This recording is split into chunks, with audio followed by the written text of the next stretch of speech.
Video आज हामीहरू यता रामेछाप पुलबाट चाहिँ पारिजिरी जाँदैछौँ होइन। दोलखाजिरी होइन।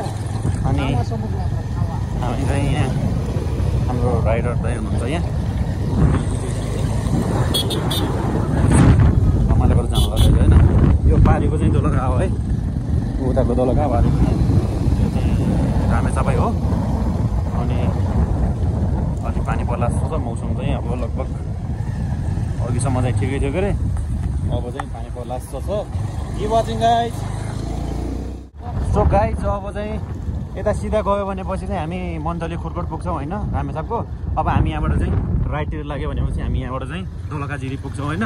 अनि यो चाहिँ खिम्ती खोला पुल हो होइन। अनि यताबाट चाहिँ अब दोलखा र रामेछापको सिमाना चाहिँ छुट्यो हामीहरू। अब यताबाट चाहिँ दोलखातिर प्रस्थान भइसकेका छौँ गाइज होइन, खिम्ती खोला हो। अनि अब दोलखाबाट चाहिँ रोड पनि अब राम्रै छ होइन। अब चाहिँ म बबाल छ यताबाट बाटो चाहिँ।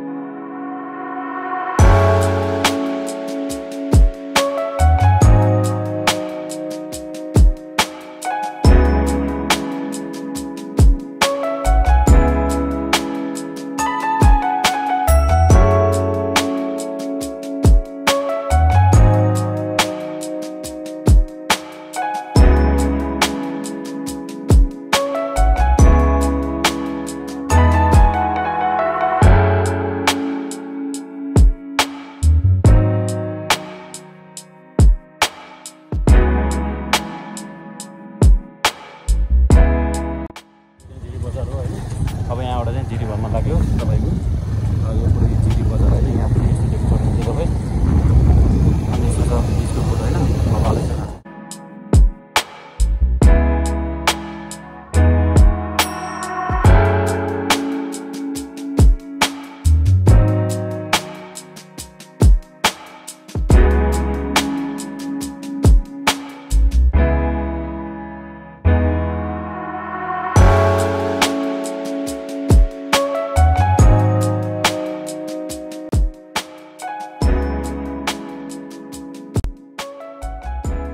अब हामी चाहिँ यो जिरीको मैदानमा आएको छौँ होइन। यो चाहिँ पुरानो एयरपोर्ट हो होइन। अहिले चाहिँ एयरपोर्ट छैन, यस्तो देख्न सक्नुहुन्छ तपाईँहरू। पुरै यस्तो सिनहरू छ होइन। पुरै अहिले चाहिँ हरियाली मात्रै छ यहाँ पुरै होइन। मान्छेहरू चाहिँ यहाँ फोटोग्राफी गर्दैछन्। अनि यहाँ फुलहरू फुलेको छ। अघि चाहिँ त्यहाँ गाईबस्तुहरू टन्नै थियो, हामी त्यहाँबाट आएको। अनि तपाईँको त्यो पारिको चाहिँ रामेछाप हो होइन। हामी त्यहाँ पारि जान्छौँ, यो डाँडाभन्दा उतापट्टिको रामेछाप हो। अनि हाम्रो ठोसे चाहिँ उता जानुपर्छ हामी होइन। सो त्यही नै हो गाइज होइन। Keep watching. अब यही नै हो जिरी होइन, बबाल छ ठाउँ होइन। मलाई जिरीको बजार भन्दा नि यो ठाउँ चाहिँ मन पर्यो होइन खासमा होइन। यो ठाउँ चाहिँ बबाल छ कि हेर्नुहोस् त, यस्तो दामी छ होइन। त्यही